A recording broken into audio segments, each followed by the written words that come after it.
Hello everybody, SlimKirby here. Welcome to my next Let's Play. We're going to be doing a Let's Play of Kirby Canvas Curse.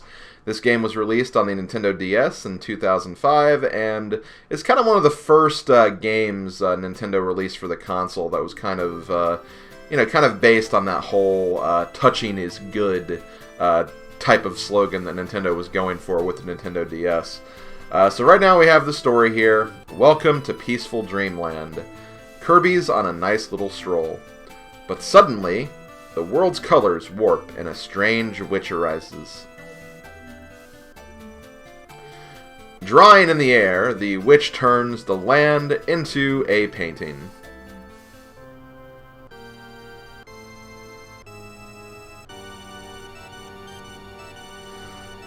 Seeing Kirby, the witch flees to the sky toward a weird vortex. Kirby gives chase. That does not sound like a good idea. You are falling right into the witch's trap, Kirby. Into a world of paintings, he challenges the witch, but her magic turns him into a ball. Not the first time he's been a ball. Helpless, Kirby watches the witch escape.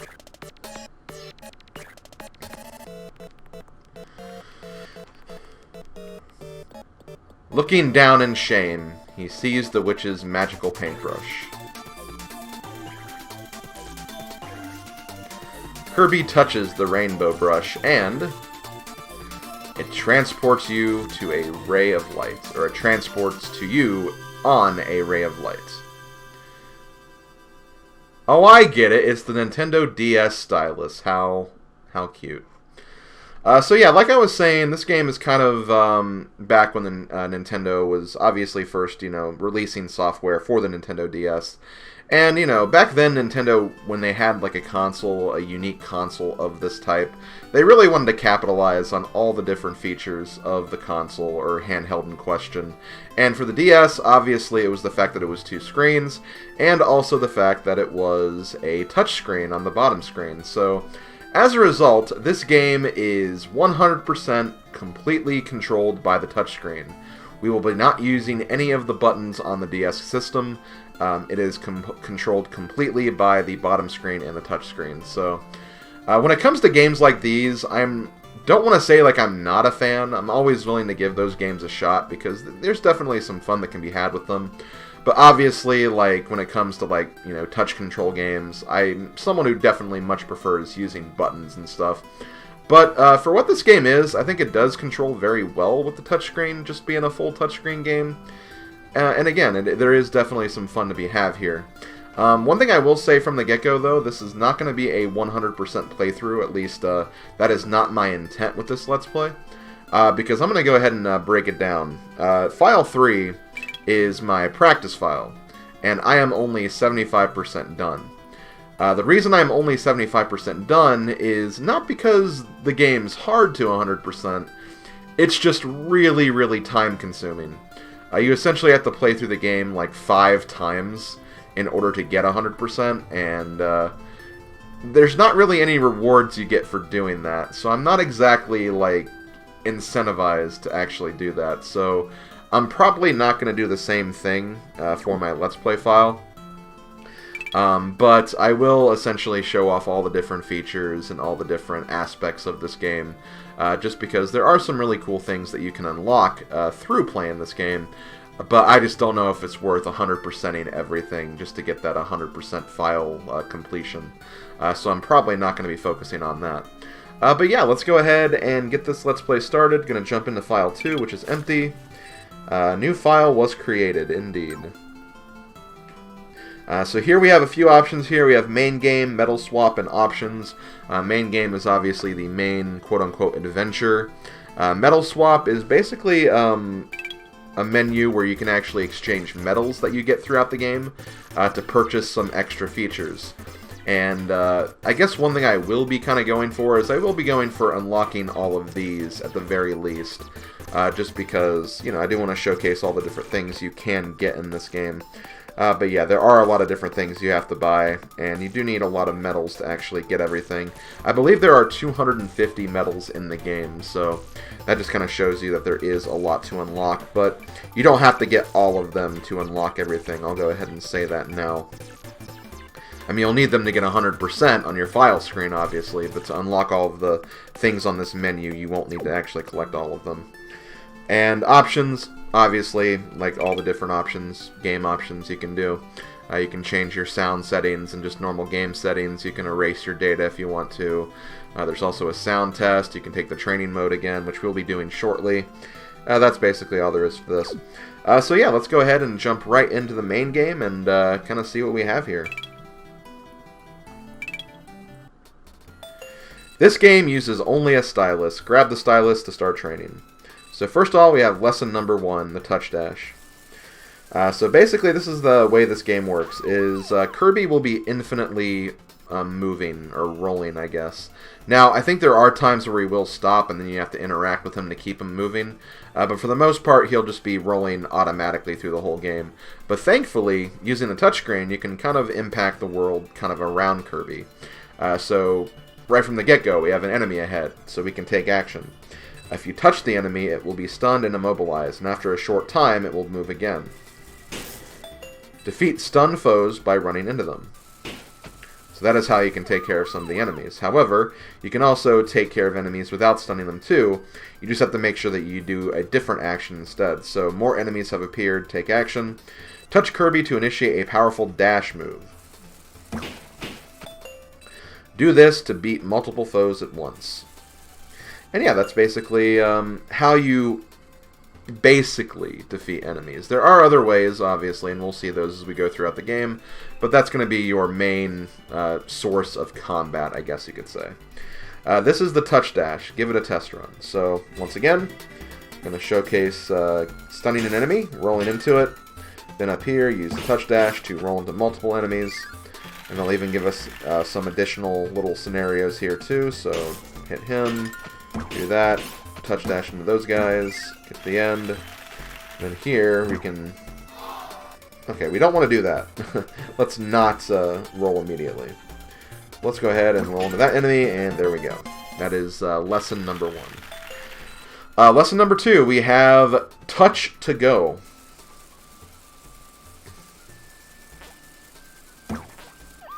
This block is in the way. Take action. Touch the block to break it. If you're stuck, touch stuff. Give it a try. So yeah, whenever you have star blocks, all you have to do is just touch them to get rid of them, and then just roll on through. The same will also apply for smaller star blocks like these. And now you also have this door right here. In order to make these doors open, you have to hit the 3 corresponding buttons. And basically, when you do that, when all 3 of the buttons are the same color as the door will open and you can actually proceed. And once again, I'm going to break these blocks. I'm going to roll through here. You can also touch clouds to get rid of them as well. And there we go. That's basically that lesson. Lesson 3, turn around. If Kirby keeps going, he'll fall off. Take action. Draw a rainbow line with a downward stroke to make a wall. Drawing lines uses ink. Ink replenishes automatically. He turned back to reach the goal. Give it a try. So once again, kind of the same idea.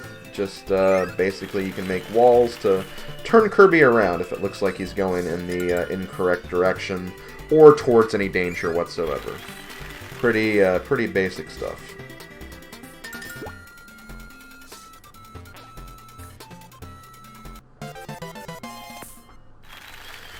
Lesson number 4, ride lines.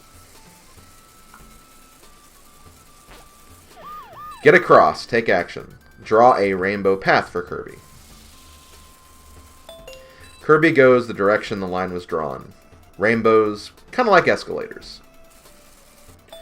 Rainbow lines vanish quickly, so be wary. Give it a try. So there we go. Basically, wherever you draw the rainbow path, Kirby will follow. And that's basically how this works. You can also make some very interesting paths as well. Paths you may not necessarily need to make, but it's kind of fun to experiment. And it can also be nice because if you experiment enough, you can actually get into the habit of making like kind of some faster speedrun strats almost, which is kind of cool. I imagine a speedrun of this game would actually be fairly interesting to watch. And finally, lesson number 5, copy abilities. Can't have a Kirby game without copy abilities, right? This enemy, Waddle Doo, has an ability you can copy. Try to beat him. Kirby earned the beam ability from Waddle Doo. Touch Kirby to use copy abilities. To toss out the ability, touch the beam panel below. And you'll also lose the ability if you get hit by something, too. That's another thing that they didn't really mention here. There are many copy abilities. Give it a try. I'm not sure like how many copy abilities there are exactly, but there are a fair number of them. There's some very like interesting additions, too. Like there's some abilities that you wouldn't think would be in here. There's some interesting ones that get introduced in this game. And there's some key ones that are actually missing as well. So like right here we have the wheel ability, so let's go ahead and grab that. Unfortunately, it doesn't have the wheel Kirby hat, which I love so much. Again, the inspiration for my icon. In addition to the set, the sunglasses anyway. And of course, here's the burning ability, and there we go. Lesson 6, protect Kirby with lines. Shotzos are firing below. Take action. Protect Kirby with a wall.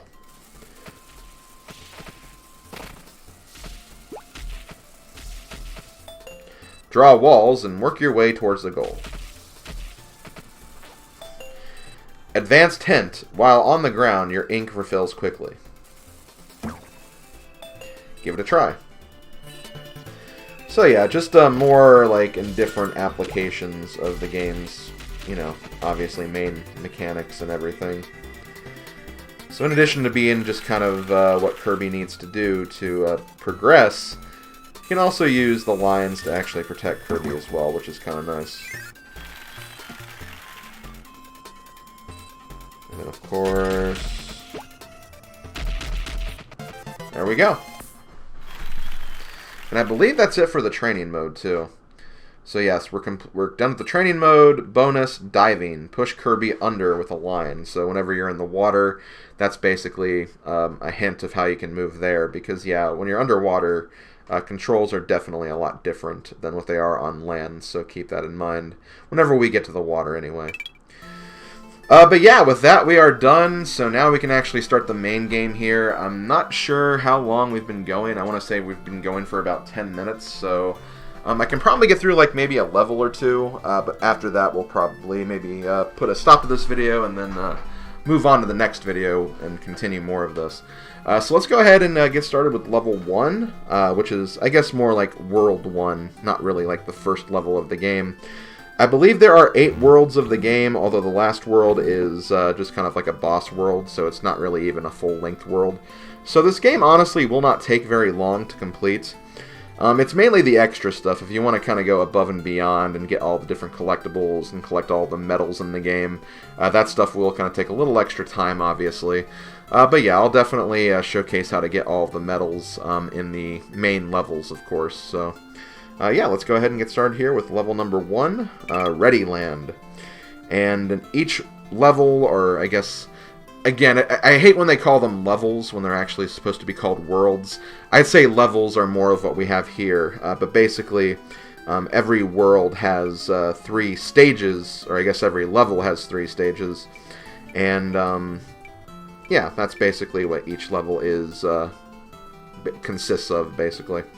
So let's go ahead and do the first stage of Ready Land. We have Plant Plain.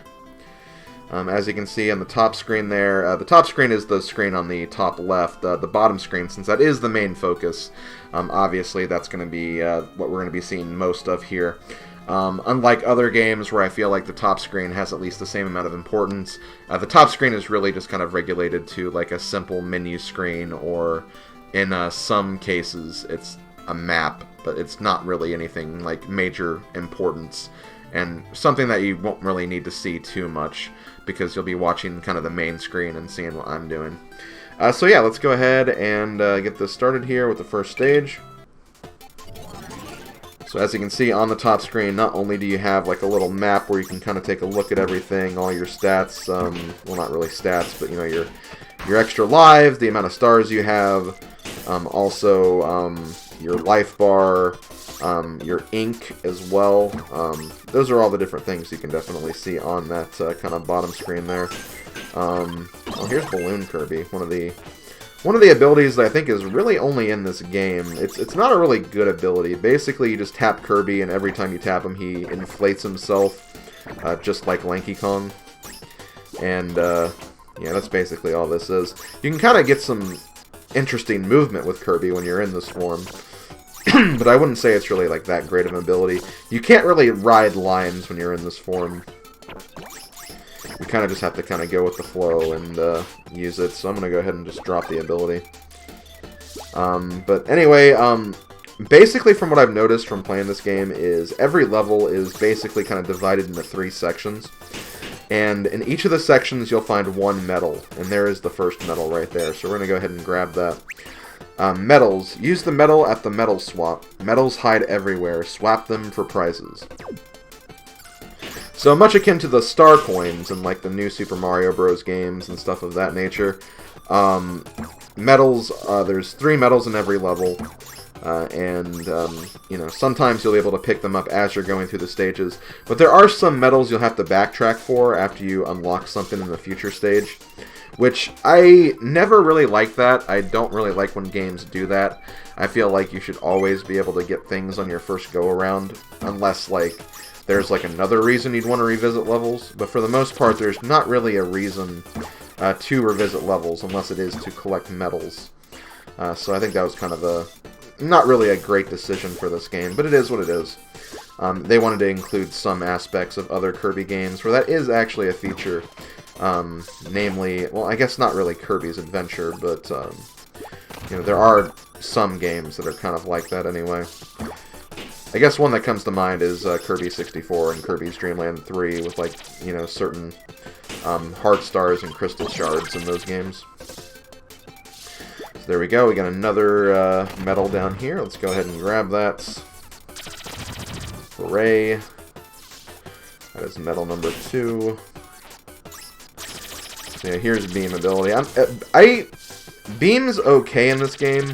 My main problem with it is sometimes it's not going to be where you want it to be, in terms of when you're trying to, like, you know, get rid of certain obstacles and blocks and stuff. But for the most part, it's a pretty decent power for what it is. Honestly, I think Wheel's probably the best ability in this game. Well, there is another one too that I really like, but Wheel is definitely one of the ones I do really like. Just because you can kind of get some really good speed with it. And if you combine it with your rainbow lines, you can do some really cool things. Anyway, do not go down there into the door just yet, because we have to get a medal first. There we go. And with that, I think we can go ahead and finish this stage up now. And there we go, that's the first stage completed. Now, we do have a bonus game. At the end of every level, you will have a dash jump bonus game where you can get some extra stars, and if you're lucky, some extra lives. So what will happen right here is Kirby's going to roll on this little automated track here. It's going to give him some speed. You can basically tap him to make him get some more speed, and then at the very end of the path, he's going to basically go off this ledge. You can draw a rainbow line to give him kind of a ramp, which will cause him to go further. And the farther Kirby goes, you know, the more stars you'll get, and the more likely you'll get a 1-up as well. So let's go ahead and give this a shot here. So we're going to roll. There we go. That's not going to be too bad. Oh, wow, we actually passed the 1,000 marker there. 1,000 inches. That's going to actually give us 110 stars, which was enough to give us 2 1-ups. From what I remember, like, I'm just trying to basically estimate the star gainage you'll normally get. Basically, like, every 1,000 inches is 100 stars. So I think whenever you get, like, past the 900, you'll get 90 stars. Whenever you get past the 800, you'll get 80 stars. Basically, whatever location you land on, you get rid of the ones place, and then the 3-digit number you have remaining, that's how many stars you'll basically get. Again, rounded down to whatever the nearest 10th would be in that case. So yeah, that was basically the first level. Let's go ahead and move on to stage number 2, which is Tiny Town. Now, one thing I will definitely compliment the game on are kind of the visuals and the backdrops. There are some really, really neat looking levels in this game. It looks really, really cool. Graphically, this game is really, really nice. I definitely give this game props for all the different backdrops and just general look and feel of certain levels. It's a very unique looking Kirby game for sure. And the soundtrack is honestly not bad either. It's kind of interesting because I've always kind of heard from people as of late that this is basically kind of a lot like the Planet Robobot soundtrack, but before Planet Robobot came out. Kind of has that like kind of tin sounding feel to a lot of its music tracks, which is kind of interesting. I guess metallic, maybe not so much tin, but you know, Planet Robobot definitely has that kind of like metallic theme to it. So obviously it made sense to make the music like this, but this was before that game obviously came out. So again, it's interesting that they actually kind of had that as far back as this game, when Planet Robobot came like more than 10 years after the fact. So yeah, let's go ahead, get a couple more stars, go in here. We got the first star medal, so don't have to worry about that. Now, this is where things will get interesting in regards to those star medals, because you saw there was one up there. We'll take a look at that more when I actually get up in that section.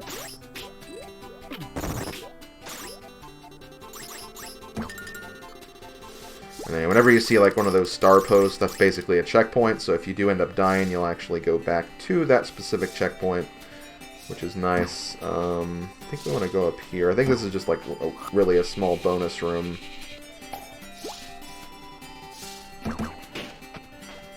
There we go. Hold on. Come on, Kirby. Get with me here. Actually, I think I may have missed the room I actually meant to go in, but whatever. So we'll go ahead and get Beam again. I don't think you'll actually take powers in the future levels. I think once you enter a new level, you'll actually lose that. So yeah, like right there, that's where a Beam can kind of be a little annoying. Like it looks like it's a pretty cool attacking ability, but sometimes if you're not angled at just the right point, you'll end up missing your foe, and that can be kind of annoying. So anyway, we're up here at the top part of this level now. So very quickly, I'm going to turn back around. Here's where the star medal is, but as you can see, we cannot get it because of this door that's blocking the way. We cannot actually get rid of this door until we reach World 3 of the game. So again, that's where the backtracking kind of comes into play. You'll basically find switches that'll unlock those doors, which means if we want to get all the star medals, we'll have to come back here later. Now, if it actually unlocked like a secret bonus room where you could actually display like a higher level of skill, you know, from obviously getting further into the game, I think I'd be more understanding of that. But the fact that it's just a medal behind a door, that just seems like really, really lazy and unnecessary. Because it's like, well, what's the point of waiting later when all it is just a door? Why can't I just like get the medal and not have to come back here just to get that one thing? It just seems kind of silly. I don't know. I kind of like the Crash Bandicoot way of handling stuff like that, because in like a lot of Crash Bandicoot games, you know, you need those colored gems to access certain parts of the stage that you wouldn't be able to get to earlier, but they're actually pretty difficult sections of the stage, and you're actually trained up at that point to handle those sections. So it actually kind of makes sense from like a game progression standpoint, where here it's literally like, oh, there's a door here, I just can't get this for whatever reason. That's kind of what I have a problem with, I guess. Again, it feels weird that I'm complimenting Crash Bandicoot for game design, but nah, Crash Bandicoot's great. Obviously. If I didn't think so, I wouldn't have Let's Played any of the games, I guess. So there we go. That is going to do it for this level. And I think that's going to actually do it for this video. So we'll do the dash jump first, obviously. Let's see if we can actually get a new record. Unfortunately, you won't take the abilities with you into this either. This may not go as far. Oh, wow! Did I beat it by just like 1 inch or something? That's kind of funny. Oh, man. Okay, well, that's going to do it for this video. Thank you for watching, everybody. I'll see you guys next time when we finish up, more than likely, the rest of Level 1. I may be able to finish up Level 2 as well. Like I said before, I think this game is going to be going by pretty quickly. Just because, again, these levels aren't too long. There's only 3 per world. But again, the main meat and potatoes of this game will definitely come with its extra content. So we'll definitely talk about that more when we get to that point. But yeah, thank you for watching, everybody. I hope you enjoy this project. I'm really interested to see how this is going to go, just because this is a game that is not really a game I ever saw myself Let's Playing, if I'm being honest. It just didn't really seem like it, you know, had much of a, I don't want to say value, but, you know, obviously this isn't one of my favorite Kirby games, just because I'm more in tune with the classic Kirby adventure titles. But still, I think there is definitely some fun to be had here, and I think it's a game definitely worth checking out. Kirby definitely does a lot of experimentation when it comes to, like, his general games. There's a lot of very interesting and unique spin-offs, and I think this is definitely one of them. So I hope you guys enjoy, and I'll see you guys for the next one. Later, folks.